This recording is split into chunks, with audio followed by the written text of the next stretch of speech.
dipersembahkan oleh... Ya, kembali kita akan berbincang-bincang dengan Menteri Hukum dan HAM Yasona Laoly. Pak Menteri, tadi di awal Anda sempat menyebutkan bahwa banyak perbaikan yang sudah dilakukan dari sisi pelayanan soal keimigrasian. Tapi faktanya kalau kita melihat di media sosial misalnya, itu masih banyak keluhan-keluhan kenapa sih kok ngurus ini lambat, misalkan soal paspor, soal kitas, dan segala macam. Nah ini apakah kementerian juga memantau keluhan-keluhan ini? Oh, kita ada sistem lapor dari kementerian dan itu terus langsung responnya harus cepat. Termasuk sistem lapor kita termasuk one of the best di antara kementerian ya. Kalau lapor, setiap ada keluhan saya sudah meminta kepada seluruh jajaran untuk secepatnya merespons. Memang tidak mungkin kita bisa menyelesaikan segala sesuatunya dengan baik secara 100%. Pasti ada masalah di beberapa tempat. Apakah itu karena infrastrukturnya atau memang karena mindset atau individu oknum daripada petugas imigrasi. Kalau soal paspor ya, memang pernah beberapa kali sistem kita down. Sistem kami ini kan tahun 2008, sekarang dalam masa transisi untuk memperbaiki. Dan boleh dibayangkan satu sistem yang dibangun tahun 2008 sekarang sudah tahun 2019.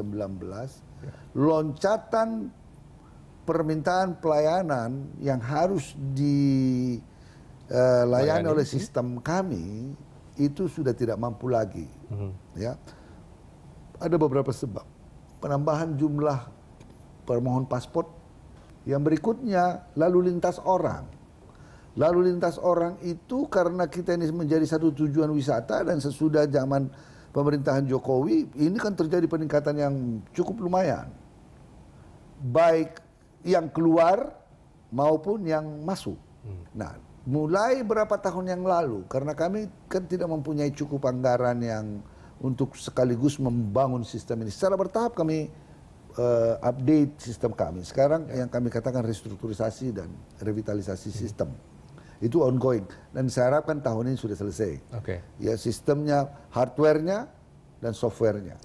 Nah, kalau menurut Pak Menteri, keluhan-keluhan di pelayanan publik ini yang menjadi faktor utamanya itu di mana, Pak? Apakah tadi seperti yang disebutkan infrastrukturnya kah atau mungkin masih ada mindset pegawainya yang mungkin harus diubah atau mungkin ada oknum? Ada oknum sudah pasti yang merasa hendak memanfaatkan ya untuk pengurusan paspor yang sudah kita katakan sistem online harus jalan dan jangan mau calo. Ada juga calo yang kehilangan pendapatan dengan perbaikan sistem kami dan sistem online yang bisa artinya antrian online, kemudian dengan sistem pelayanan di kantor membuka booth yang lebih baik, ada yang kehilangan pendapatan. Nah, pernah waktu kita membangun sistem online, antrian online itu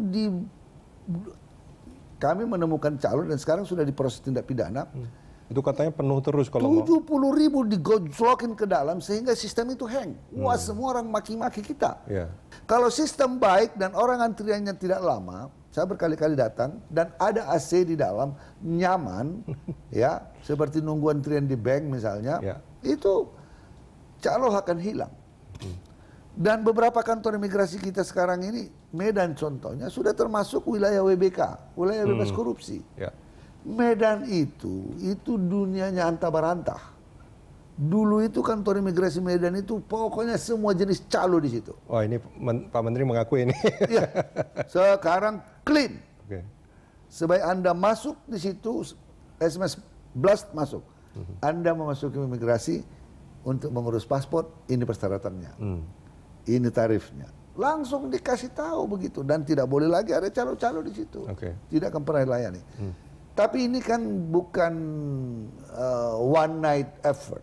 Ini adalah merupakan satu sistem yang harus kita bangun secara bertahap untuk terus memperbaikinya.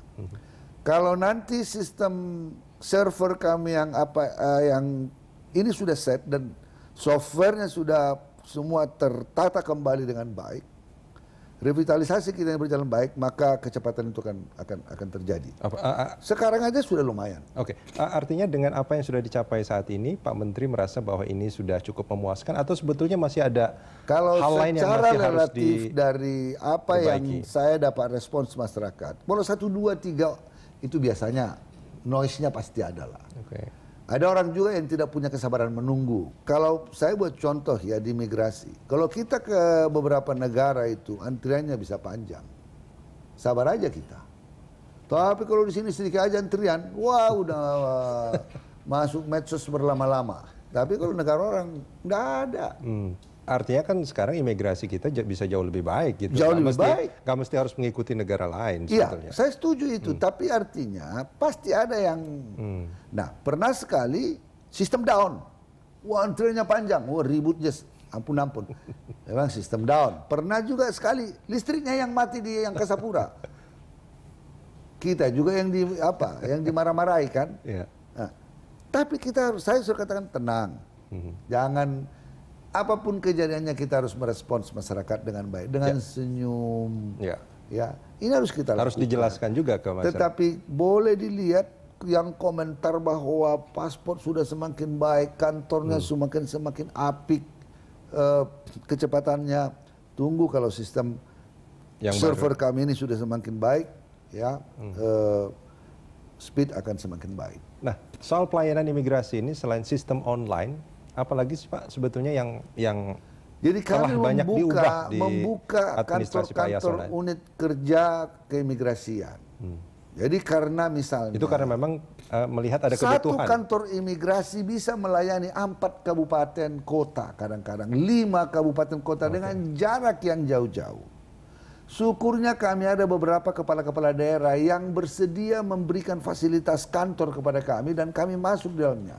Dulu sebelum kami menerima CPNS, kami juga merekrut pegawai-pegawai Pemda, kami latih mereka untuk bekerja di situ membantu.